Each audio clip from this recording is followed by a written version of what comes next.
Dans ce cours, nous allons voir comment envoyer des pièces jointes et des photos avec Windows Live Mail. Alors, il y a plusieurs types de pièces jointes, ça peut être donc des photos ou des documents, des vidéos, etc. Alors attention, on ne peut pas envoyer un nombre illimité de pièces jointes, il y a un certain poids pour les pièces jointes, vous allez voir. Donc, on va créer un nouveau message, donc toujours pareil, message électronique. Après, c'est un mail classique, vous avez toujours le ou les destinataires, l'objet et le texte de votre message, ça ne change pas.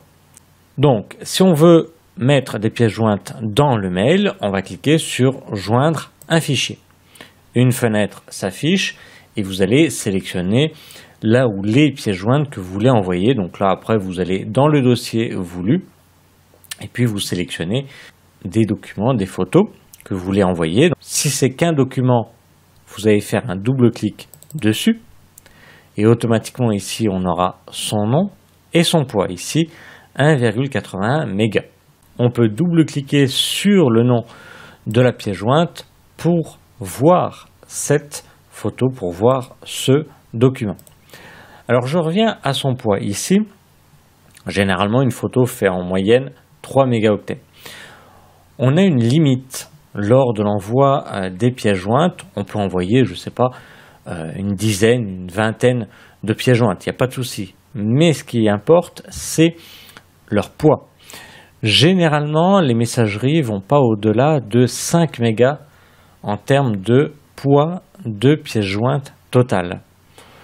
Donc soit 2-3 photos en moyenne. Après, ça dépend de votre fournisseur de messagerie. Il faudra aller sur le site de votre fournisseur de messagerie et regarder dans les paramètres, dans l'aide, pour savoir quel est le poids maximal des pièces jointes au total. Donc là, si on a d'autres pièces jointes à envoyer, on reclique sur « Joindre un fichier » et puis on va sélectionner, admettons, plusieurs photos.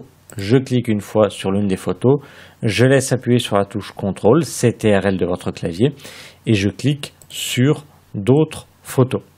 Je clique alors sur ouvrir, et elles vont se rajouter ici. Bien faire attention au total des pièces jointes, et après toujours pareil, donc indiquer le destinataire, votre message, et cliquer sur envoyer. Donc là, je l'annule, mais j'ai un autre moyen d'envoyer des documents. Je ne suis pas obligé de les mettre en pièces jointes, ce qui va alourdir donc mon message et alourdir donc la messagerie de la personne qui le reçoit, et également donc je serai limité en termes de poids comme je vous l'ai dit tout à l'heure. Je peux utiliser le cloud, c'est-à-dire ici le cloud de Microsoft.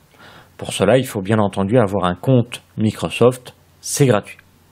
Là, j'ai actuellement donc un compte Microsoft que j'utilise une messagerie Microsoft. Dans ce cas-là, je vais cliquer sur Album Photos pour pouvoir envoyer un maximum de photos. Je peux envoyer une centaine de photos à une même personne sans problème puisque ces photos ne seront pas attachées à ce mail, mais ils seront stockés sur le cloud de Microsoft. Donc là, pour ce cas-là, c'est toujours le même principe. Je vais sélectionner des photos. Donc, s'il y en a plusieurs, je les sélectionne, bien entendu. Donc là, l'utilité du cloud, c'est d'en sélectionner plusieurs. Hop, je vais en sélectionner 3. Je valide en cliquant sur Ouvrir. Et là, ce qui est différent, c'est qu'elles vont apparaître en miniature ici.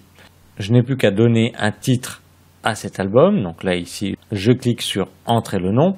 Je vais faire simple, chat. Et après, donc, toujours même principe, j'indique l'adresse mail du destinataire. Hop. Donc là, j'indique la mienne pour vous montrer, donc comment on va recevoir ce mail en se plaçant donc sur le destinataire. Objet, je vais faire simple, photo.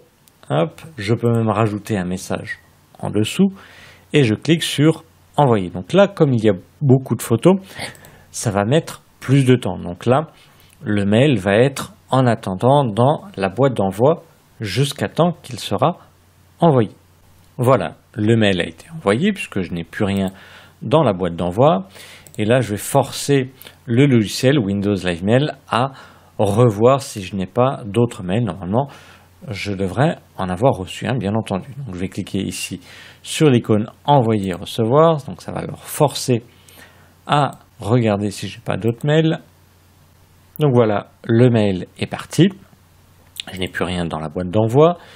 Je vais revenir sur la boîte de réception et je vais le forcer à vérifier si je n'ai pas d'autres mails reçus. J'en ai forcément un. Donc je vais cliquer ici sur l'icône envoyer recevoir. Et effectivement, j'en ai bien. Je l'ouvre, un double clic. J'ai bien ici le mail. Si je clique sur l'une des photos, il va m'ouvrir ici le cloud, donc le site du cloud de Microsoft. Donc là, il ouvre bien mon navigateur et je vais atterrir donc sur l'album qui a été publié sur OneDrive, donc le cloud de Microsoft. J'ai bien ici la photo et je peux aller à la photo suivante donc en cliquant sur le triangle de droite. Pareil, je peux revenir à la photo précédente en cliquant sur le triangle de gauche.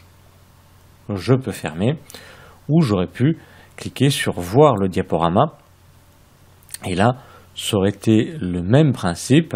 Il va m'ouvrir donc les photos, toujours pareil, sur le cloud parce qu'elles ne sont pas stockées dans le mail en pièce jointe, elles sont stockées sur le drive de Microsoft, donc sur OneDrive.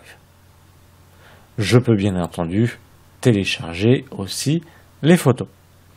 Donc l'utilité du cloud, c'est qu'on peut envoyer énormément de photos.